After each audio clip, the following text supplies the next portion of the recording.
Hello everyone and welcome back to my channel. तो आज हम देखेंगे कि क्या डाइसेक्शन होता है वीएमएस में। तो इसका आंसर है कि हाँ, होता है। क्योंकि डाइसेक्शन जो होता है वो क्या है कि सबसे बेसिक चीज़ है जो हर मेडिकल कॉलेज में करना ज़रूरी है। अब कितनी बॉडीज़ होती हैं डाइसेक्शन हॉल में तो डिपेंड करता है बजट पे और इंस्टीट्यूट पे। तो एक हो सकती है या फिर दो हो सकते हैं, मेल और फीमेल कोई भी एक डाइसेक्शन के लिए प्रिफरेबल है, बट मेनली जो है मेल का ही जो बॉडी है अवेलेबल होता है।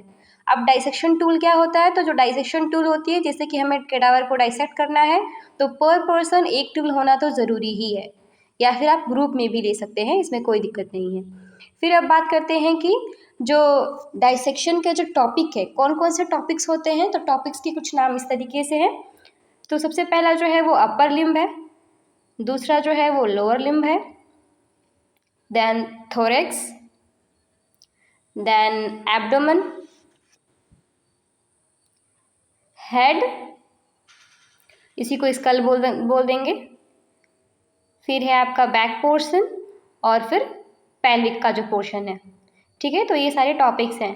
तो अब ये कैसे होते हैं, सारे डाइसेक्शन कैसे किए जाते हैं। तो क्या होता है कि इतना आसान नहीं होता है कि आपको ये नाम दे दिए गए हैं आप इजली इसको कर सकते हैं। तो करते कैसे हैं डाइसेक्शन, ये भी क्वेश्चन पड़ता है कि इतने सारे बच्चे हैं तो डाइसेक्शन होता कैसे है। तो जो डाइसेक्शन है उसको किया जाता है बैच वाइज। ठीक है, तो अब बैच कैसे बनाए जाते हैं तो डिपेंड करता है कि आपकी क्लास का स्ट्रेंथ कितना है। ठीक है, तो उस हिसाब से बैच बनाया जाता है, जैसे ए बी, तो ये सब बैच बना दिए जाते हैं। 100 बच्चों का है तो 50 जो बच्चे होंगे वो ए बैच में आ जाएंगे और 50 बच्चे बी बैच में आ जाएंगे। और इनमें क्या किया जाता है, ग्रुप्स किया जाता है, इन टॉपिक्स के लिए ग्रुप्स किए जाते हैं।